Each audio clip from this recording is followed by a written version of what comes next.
April 3, 1996. Lincoln, Montana. FBI agents stand outside a one-room shack, their breath visible in the frigid air. They've spent nearly 2 decades hunting this man, and now they have him cornered. Inside, an unshaven, disheveled man hears the movement outside. He knows this moment was inevitable. He's been careful, but not careful enough. There's nowhere left to run. They knock. A few seconds later, the door creaks open. The man steps out, his hands trembling slightly. "Theodore Kaczynski?" one of the agents says. "You're under arrest." As they lead him away, FBI agents enter the small, dimly lit cabin. They see a narrow cot, a small wood-burning stove, shelves crammed with books. But then, they find something far more sinister. Bomb-making materials, detailed journals, and a typewriter containing the manifesto that shook the nation. They had their man, but the question remained: who really was Ted Kaczynski? And why had one of the most brilliant minds of his generation waged war on modern society? This is the story of the Unabomber, one of the most feared domestic terrorists in American history. Let's now dive into the life and identity of the Unabomber. Known by his chilling moniker Unabomberin, his real name was Ted Kaczynski. On the surface, he appears as a man marked by solitude and extreme ideas, yet his story is far more complex than the stereotype of a lone wolf terrorist. Before he became a terrorist, Ted Kaczynski was a child prodigy. He was born in Chicago in 1942 to a working-class Polish-American family. From an early age, Ted displayed an intelligence that stunned those around him. By age 10, he had an IQ of 167, higher than Albert Einstein. Teachers struggled to keep up with him, and his parents made the fateful decision to push him ahead in school. However, his exceptional abilities were accompanied by a deep sense of alienation. Growing up, he struggled with social interactions and never quite fit in with his peers. This early isolation set the stage for a life that would later be defined by both genius and profound discontent. By the age of 16, he was accepted into Harvard University. But what happened to him there would change him forever. At Harvard, Ted was recruited into a secretive psychological experiment run by Dr. Henry Murray, a former government researcher. The goal? To study how extreme stress affects individuals. Participants were subjected to relentless psychological abuse. Ted, already socially isolated, was verbally attacked, ridiculed, and interrogated under intense scrutiny. This continued for over 3 years. Some believe the trauma from this study left a permanent scar on his psyche. Despite the psychological strain, his intelligence was undeniable. By 25, he had earned a PhD in mathematics from the University of Michigan and became the youngest professor ever hired at UC Berkeley. His colleagues saw a mathematical genius, but underneath, Ted was unraveling. Just 2 years later, he made a shocking decision. He quit academia, cut ties with society, and disappeared into the wilderness. He despised teaching, despised the modern world, and despised the people around him. Thus, he abandoned civilization. He wanted to live simply, away from the noise, away from technology, away from people. He settled in Lincoln, Montana, in a remote one-room shack with no electricity or running water. For the first time in his life, Ted felt at peace. At first, Ted lived off the land, scavenging and hunting. He spent his days in deep thought, journaling about his growing hatred of technological progress. But as the years passed, his frustration turned into something darker. The isolation did no longer quiet his mind. It amplified his rage. He watched as the forests around him were destroyed by development. He saw the reach of industrial society growing, creeping ever closer. He convinced himself that modern technology was enslaving humanity. He no longer wanted to simply escape modern civilization. He wanted to destroy it. And he had a plan. The bombings he orchestrated were meticulously planned and intended as a radical protest against the modern world. The official narrative paints him as a solitary madman, a disturbed individual driven solely by personal vendetta. Yet, as we explore his biography in greater depth, questions arise.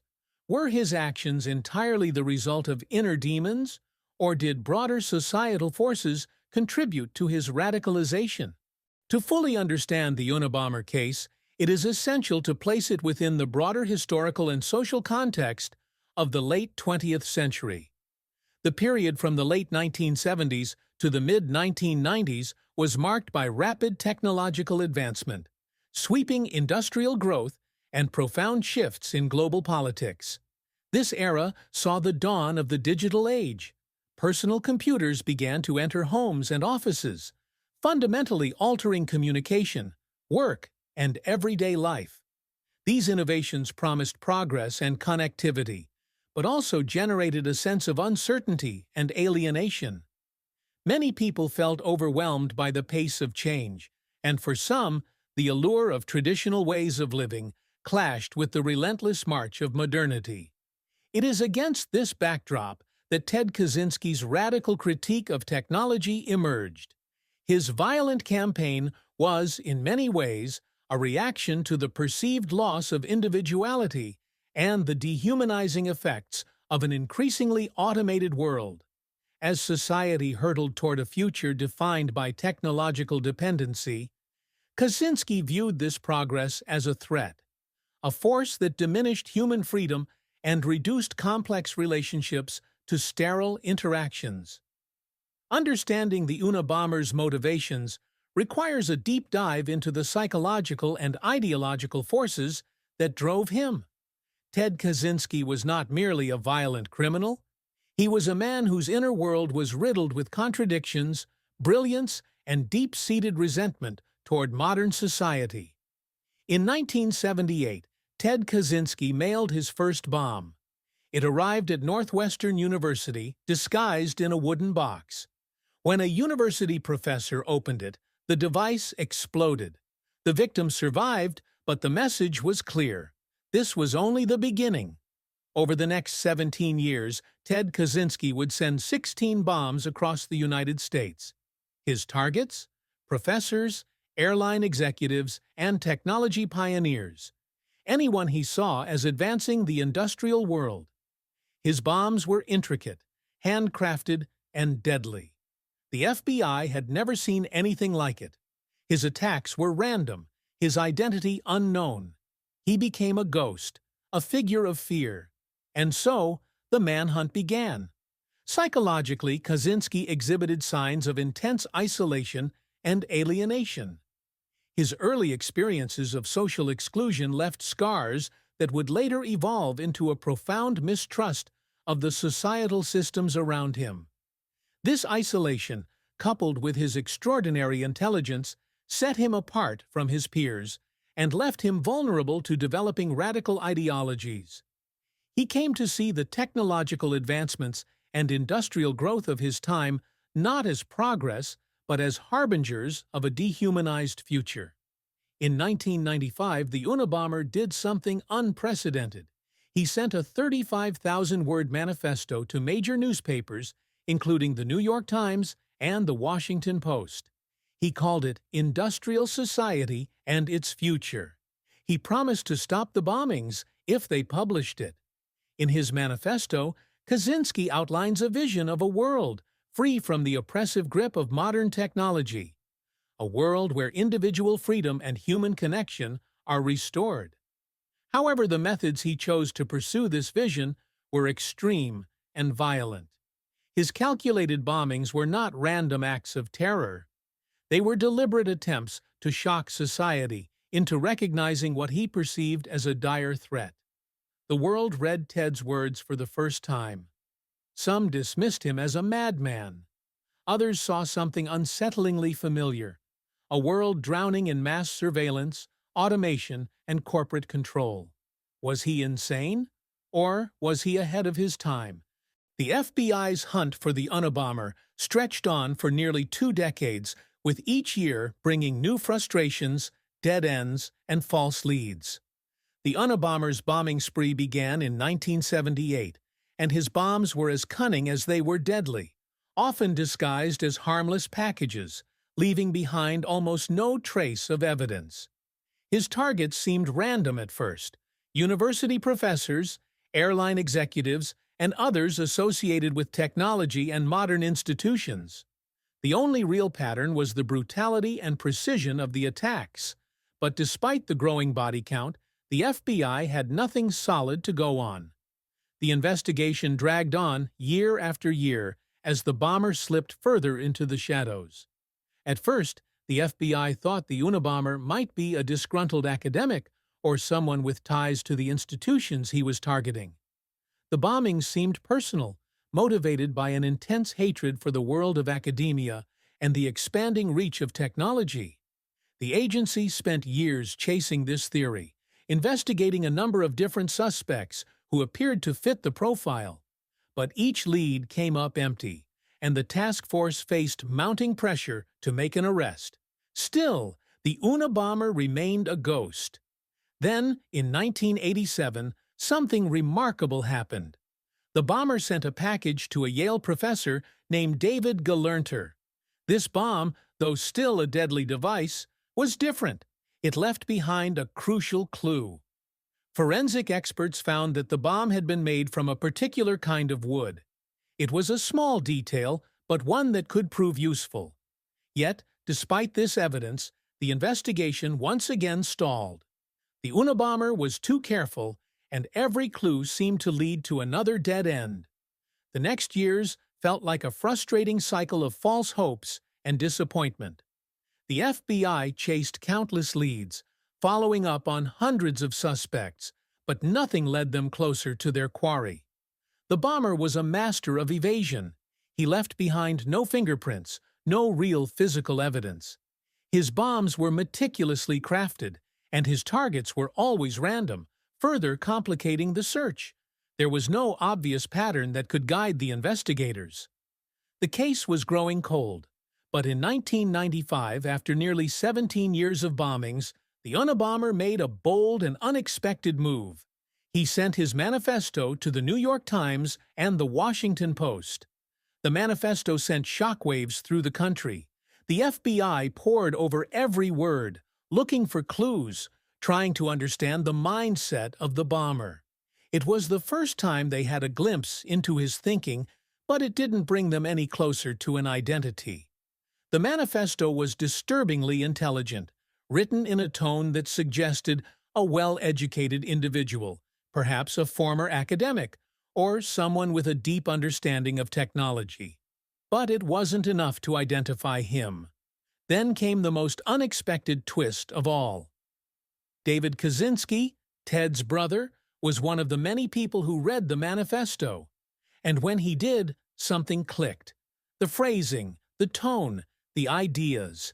It was unmistakable. It was Ted. David knew it immediately. He had read Ted's old journals and letters, and the writing in the manifesto was eerily familiar. It was the same style, the same cadence, the same radical ideas. Ted, his brother, was the Unabomber. For David, the realization hit like a bolt of lightning.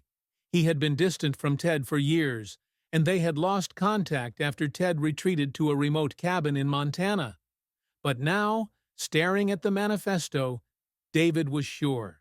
His brother was the man responsible for the bombings, for the death and destruction that had terrorized the country for nearly 2 decades. It was a gut-wrenching revelation. David was faced with an impossible choice. Should he remain silent, protecting his family, or should he do the right thing and risk everything to stop his brother? After much agonizing, David made the painful decision to go to the FBI. It wasn't easy. He knew what it would mean. He would be betraying his brother, the man he once shared a childhood with. But David understood the stakes. The bomber had taken so many lives, and if he didn't act, Ted would keep going. So David reached out to the FBI, giving them the lead that would change everything. The FBI, armed with this new tip, re-examined the case with fresh eyes. They focused on Ted Kaczynski, drawing on the insights David had provided about Ted's personality, his reclusiveness, and his anti-technology views. Slowly but surely, the pieces of the puzzle started to fall into place. They found that Ted had been living alone in a remote cabin in Montana for years, far from the public eye. He had carefully crafted his life to avoid detection, and it seemed that no one had ever suspected him. The investigation, which had seemed so hopeless, had a new direction. In April 1996, the FBI finally made their move.